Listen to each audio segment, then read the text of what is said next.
त्यागी sir, यहाँ एक meeting बुलाई गई है त्यागी ब्राह्मण समाज की, किस लिए बुलाई गई है, क्या उद्देश्य?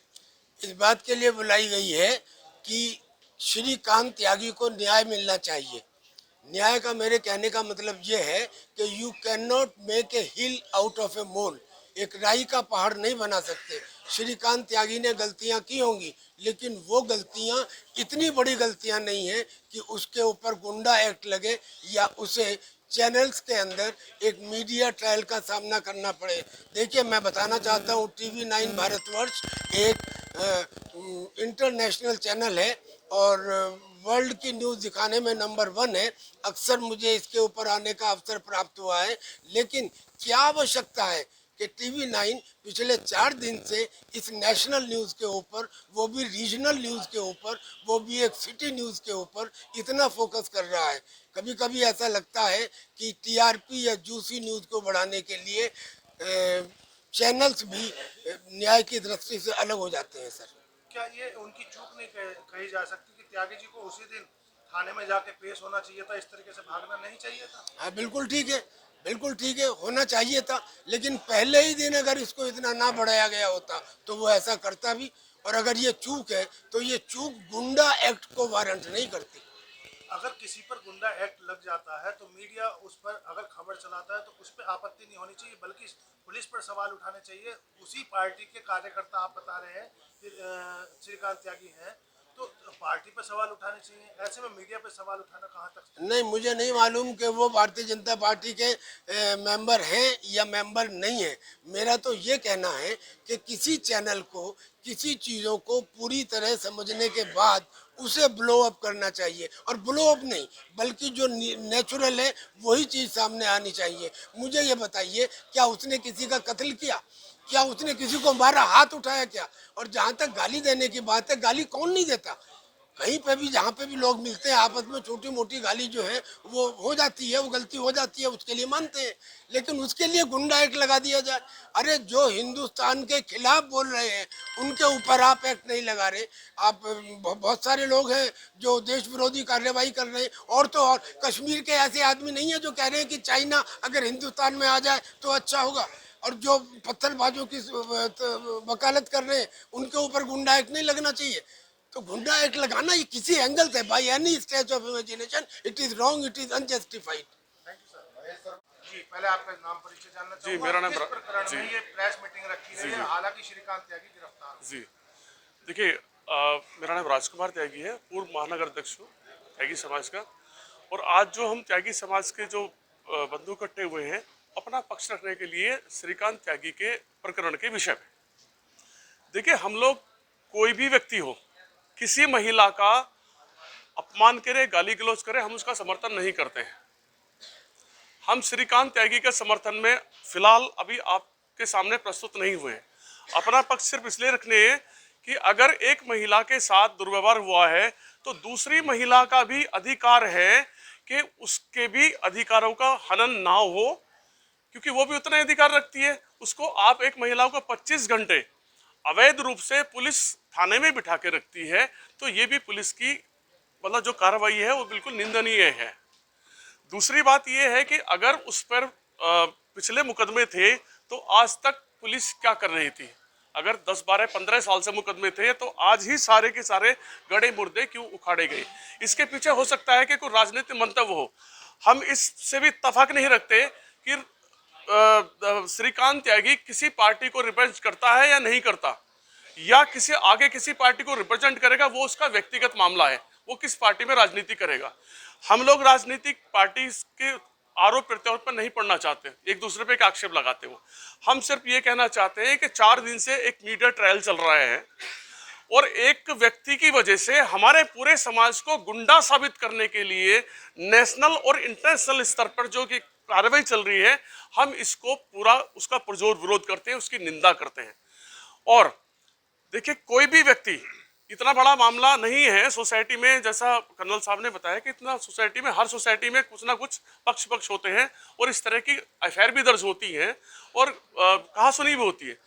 लेकिन अगर इस मामले में अगर पहले से ही एफआईआर दर्ज हो चुकी थी 323, 506, 504 में, तो उसके बाद ऐसे क्या कारण हुए कि श्रीकांत त्यागी पे गुंडा मतलब गैंगस्टर लगा दिया, गुंडा एक्ट की बात नहीं, गैंगस्टर लगा दिया गया। यानी आप कहते हैं कहीं ना कहीं पुलिस से मिली भगत हो? सर हम किसी पर आरोप नहीं लगा रहे, हम अपना पक्ष रख रहे हैं। सिर्फ हम आरोप किसी में नहीं लगा रहे, ना पुलिस पे लगा रहे हैं, लेकिन पुलिस की कार्रवाई में प्रश्न चिन्ह जरूर लगता है।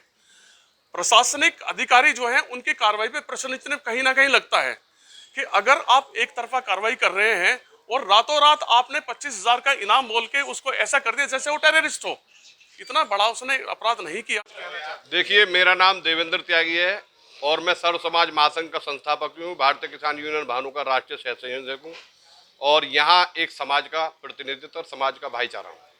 मैं आप लोगों से इतनी बात कहना चाहता हूँ कि हम सब लोग मैक्सिमम त्यागी बिरादरी के लोग भारतीय जनता पार्टी के सपोर्ट है, इसमें कोई शक नहीं है। भारतीय जनता पार्टी के वोटर हैं और राष्ट्र के लिए समर्पित हैं और राष्ट्र हित में काम करते हैं। लेकिन ये जो श्रीकांत को लेकर घटना हो रही है, इस घटना के बारे में हम सब लोगों की आपस में चर्चा हुई है, ये वास्तव में निंदनीय है और हम सब लोग श्रीकांत का पक्षधर नहीं ले रहे। केवल हम सफाई से ये कहना चाहते हैं कि श्रीकांत की जितनी बड़ी गलती हो उतनी बड़ी उसकी सजा हो। जैसे हम समाज में कह देते हैं, मैं गांव का पूर्व प्रधान भी रहा हूं, कि भिंडी के चोर को फांसी की सजा, ये अन्याय है, ये नहीं होना चाहिए। यदि उसकी होक टोक हुई है, यदि उसकी गर्मा नरमी हुई है, यदि उसकी गर्मा नरमी का वीडियो वायरल हुआ है तो उसका धारा 151 में हो जाता है दोनों पक्षों का। और मैं समझता हूं हम मातृशक्ति की बहुत इज्जत करते हैं। कोई जो नारी अपने आप में बहस कर रही है वो भी बहुत ज्यादा संवेदनशील मामला है, उसका भी तर्क देखना चाहिए। और मैं एक बात की और आप लोगों से मीडिया के द्वारा कह देना चाहता हूं कि जो उसके बाद माँ बच्चे खाना देने गए हैं, उन बच्चों से मिलने गए हैं, एंट्री में रजिस्टर में एंट्री होती है, उसके बाद हर सोसाइटी में आदमी जाता है, उसके बाद भी उन्हें अरेस्ट कर लिया, उसके बाद भी उन्हें गिरफ्तार कर लिया। क्या इससे सारा समाज हमारा गुंडा है? क्या सारा समाज हमारा बदतमीज है?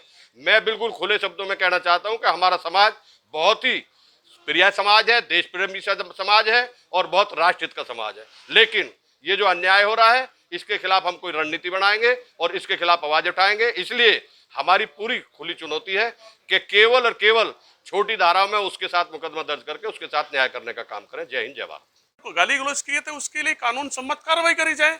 अतिक्रमण किया है तो वहां एक अथॉरिटी है, प्राधिकरण है, वहां प्राधिकरण में पहले भी शिकायत करी थी, प्राधिकरण ने आज तक कार्रवाई क्यों नहीं करी? आज ही की बुलडोजर लेके उसको भेजना पड़ा कि मतलब क्या साबित होना चाह रहा। दूसरी बात है कि एक जनप्रतिनिधि है, वहां के सांसद हैं, अगर उनको वैसे तो उनको जनता से मिलने का समय नहीं है, लेकिन एक छोटे से सोसाइटी के प्रकरण में वो 3 या 4 बार वहां पर जाते हैं। और अब मैं आपको गाली कैसे देता है कोई आवेश में, अगर किसी को आप प्रोवोक करेंगे, प्रोवोक करने का प्रयास करेंगे, जैसे कि वो वीडियो वायरल हो रहा है, वो एक तरफा वीडियो बनाया गया है और छुपाकर वीडियो बनाया गया और जानबूझकर उसको प्रोवोक किया गया। किसी को भी आवेश आ सकता है, किसी के घर पे आप जाएंगे, उसके पेड़ उखाड़ेंगे, वो भी उन्होंने गैर कानूनी काम किया गया। पेड़ उखाड़ना भी गैर कानूनी काम है। एक 302 में जो सजा होती है वो एक पेड़ उखाड़ने पे सजा होती है, वही सजा होती है। लेकिन अब आप ये देखिए कि जब एक सामान्य व्यक्ति को आवेश आ सकता है, वो कैसे आ सकता है? जब माननीय सांसद वहां पर गए थे, उन्होंने मीडिया के सामने एक कमिश्नर को, जो IPS अधिकारी होता है और बहुत ही कर्तव्यनिष्ठ ईमानदार अधिकारी IPS अधिकारी है, उनको साला कमिश्नर कमरे के अंदर बैठा है।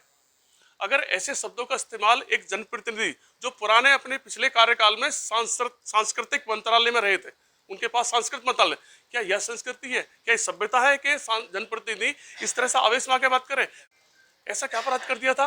और दूसरी बात है कि हम सबसे बड़ा हम जो इसलिए बैठे हैं, अपना पक्ष इसलिए रखते हैं कि हमारे एक व्यक्ति की वजह से, किसी एक त्यागी वजह से जो मीडिया ट्रायल चला उस पर गुंडा त्यागी जो लिखा गया, हम ये सारे के सारे पूरे त्यागी समाज को बदनाम कर रहा, हम इसकी निंदा करते हैं। आने वाले एक वक्त में हम लोग एक बहुत बड़ा एक कड़ा निर्णय आज यहाँ से लेके जाएंगे। धन्यवाद। अपनी मेहनत से बनी है और उस महिला पुलिस अधिकारी को सांसद जी आंखें दिखा के बात कर रहे हैं। उस महिला पुलिस अधिकारी के मानव अधिकार का हक। उसके बाद महेश शर्मा सांसद कमिश्नर को अभद्र शब्दों का इस्तेमाल कर रहे हैं। तो जो बीजेपी का कार्यकर्ता है छोटा श्रीकांत त्यागी, कोई कितना ही कहे नहीं है, लेकिन मैंने भी देखा फेसबुक पोस्टों में खुद कि बीजेपी का कार्यकर्ता रहा है, और बीजेपी के सांसद महेश शर्मा, क्या दोनों पे एक जैसी कार्रवाई नहीं होनी चाहिए? उन्होंने तो अपनी घोषणा की लड़ाई में उन्होंने तो केवल कानूनी दायरे में हम सब लोगों को एक होकर इसकी मजबूती से बात रखनी पड़ेगी, चाहे हमें मुख्यमंत्री तक जाना पड़े, हम इसके लिए सब लोग तैयार हैं।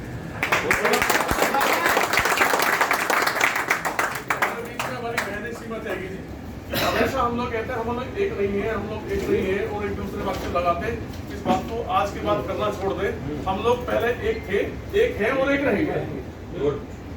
इसको प्लेटफॉर्म में कहीं नहीं है, लेकिन जब आवश्यकता पड़ेगी तभी तो एकजुट होंगे। आज आवश्यकता है तो एकजुट है हम लोग, एक मंच पे बैठे हैं सब लोग, इसलिए बहन सीमा त्यागी। सभी बड़े पेरेंट एसोसिएशन की अध्यक्ष होने के नाते नहीं, आप सब लोग श्रीकांत भाई की बात कर रहे हैं, मैं यहाँ अन्नू त्यागी के लिए हूँ और उसके 2 बच्चे जो पिछले 2 दिन से घर पर अकेले हैं। क्या मानवाधिकार सारे उस महिला के ही हैं जिसके साथ अभद्रता हुई?